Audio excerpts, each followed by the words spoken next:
Imagine you're lying awake at night, the world quiet except for the hum of your own thoughts. Your body craves connection, not just a fleeting heat of skin on skin, but something deeper, something that feels like a crack open the universe and show you its secrets. Yet, when you reach for that intimacy, you hesitate. Why? Because sex, for all its allure, feels like a riddle you've never quite solved. It's not just bodies colliding, it's a dance of souls, a glimpse of the divine, and yet so often it leaves us wanting. What if the problem isn't sex itself, but how we've been taught to see it? What if the sacred is hiding in plain sight, waiting for us to unravel it? This is a paradox of sex and the sacred. We chase desire to feel whole, but we often miss the deeper truth it's trying to reveal. We're conditioned to see sex as a transaction, pleasure for pleasure, bodies for validation. But what if it's a doorway to something eternal? In this article, we're diving into the heart of human connection, peeling back the layers of lust, shame, and longing to uncover the divine spark within. We'll explore why sex feels so sacred yet so elusive, how it mirrors our deepest yearnings, and how you, yes you, can transform your relationship with desire into a path of self-discovery. Ready? Let's begin. Let's start with the problem.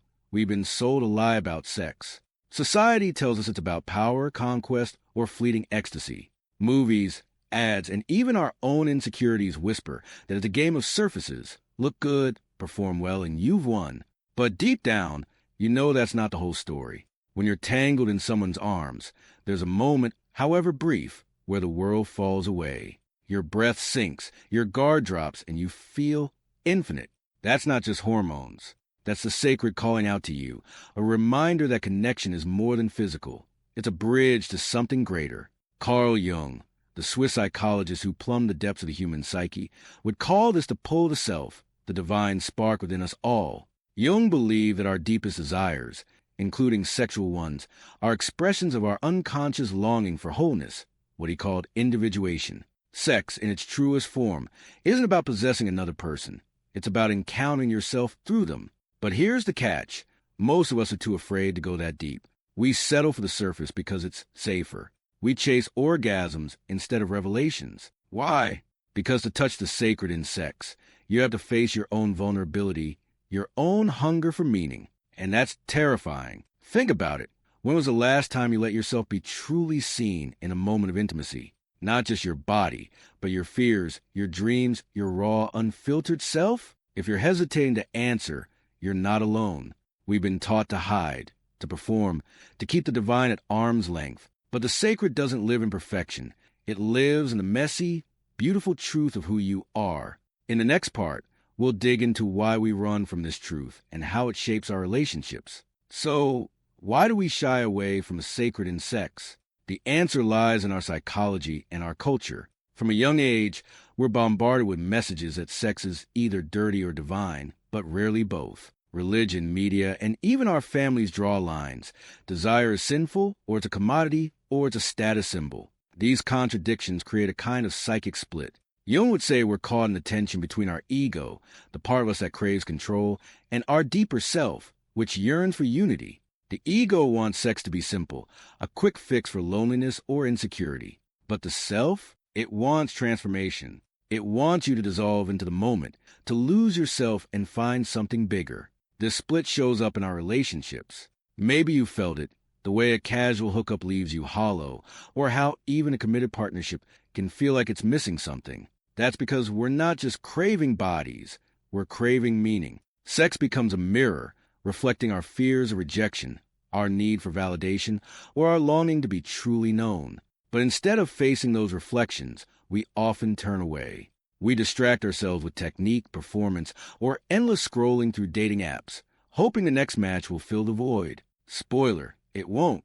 Here's where Jung's concept of individuation becomes a lifeline. He argued that every human experience, including sex, is a chance to integrate the fragmented parts of yourself. When you approach sex with awareness, not just as a physical act, but as a moment of connection to yourself and another, you start to unravel the divine.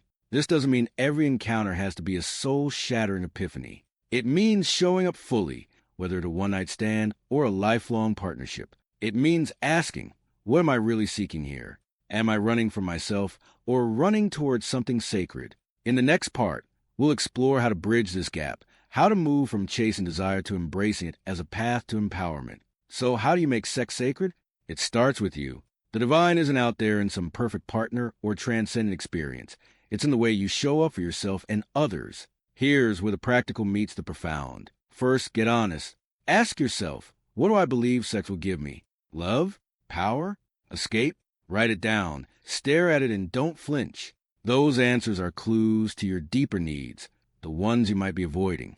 If you're seeking validation, no amount of physical connection will satisfy you until you validate yourself. If you're seeking escape, you're running from something inside you that needs to be faced. Next, slow down. The sacred doesn't rush. In a world obsessed with instant gratification, taking time to connect, really connect, feels revolutionary. Before you dive into bed, dive into presence.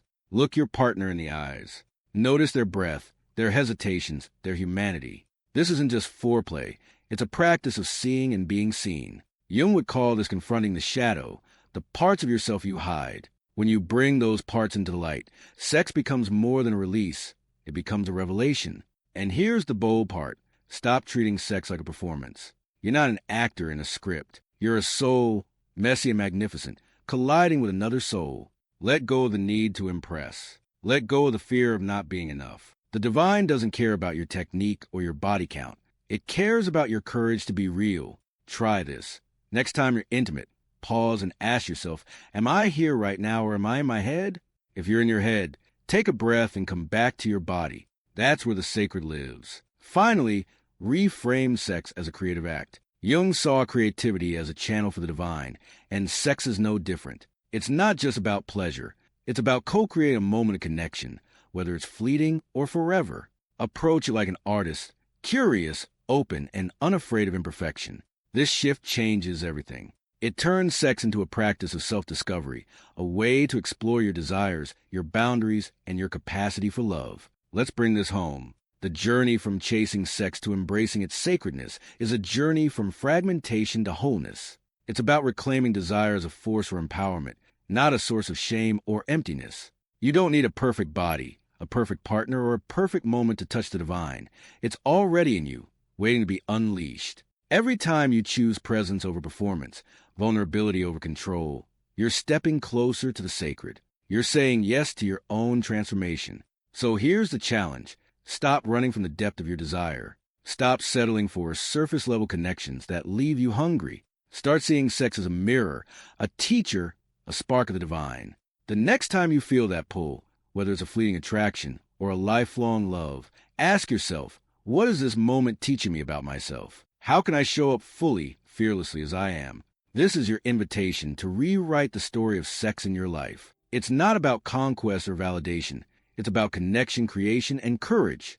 The divine is waiting, not in some distant heaven, but in the pulse of your own body, in the gaze of another, in the fleeting eternity of a shared breath. Will you answer the call? Write in the comments, I choose presence. I choose vulnerability. I choose the sacred. Then take it further. Subscribe to dive deeper into the mysteries of human connection or explore related content to keep this journey alive. The divine is calling. Don't keep it waiting.